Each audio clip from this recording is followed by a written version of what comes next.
दक्कन का पठार भारत का सबसे बड़ा पठार है। यह त्रिकोणीय आकार का है और भारत के दक्षिणी हिस्से में फैला है। इसके उत्तर में विंध्य और सतपुड़ा पर्वत, पश्चिम में पश्चिमी घाट और पूर्व में पूर्वी घाट हैं। यह समुद्र तल से औसतन 600 से 900 मीटर ऊंचा है। इस पठार का ढाल पश्चिम से पूर्व की ओर है। यहाँ लावा की परत पाई जाती है, जिसके कारण यहाँ काली मृदा का निर्माण होता है।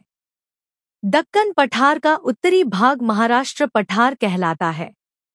यह काली मिट्टी के लिए प्रसिद्ध है, जिसे रेगुर मिट्टी कहते हैं।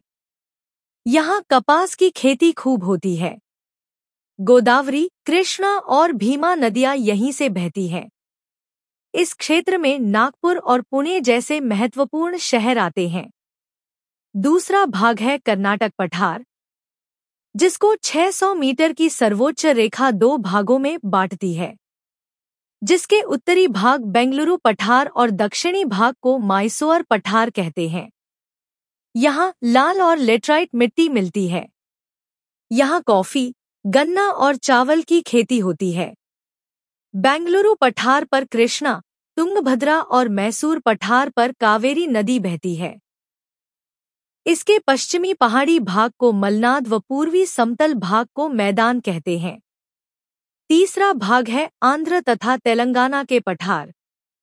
कृष्णा नदी के उत्तर में तेलंगाना और दक्षिण में रायलसीमा स्थित है। पूर्वी भाग को सीमांध्रा कहा जाता है। यहाँ पेनुरु नदी भी बहती है।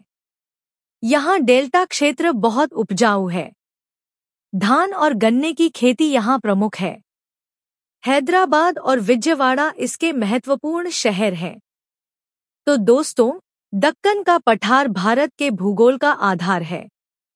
भारत की संस्कृति, खेती और उद्योग सब में दक्कन पठार का योगदान बहुत बड़ा है।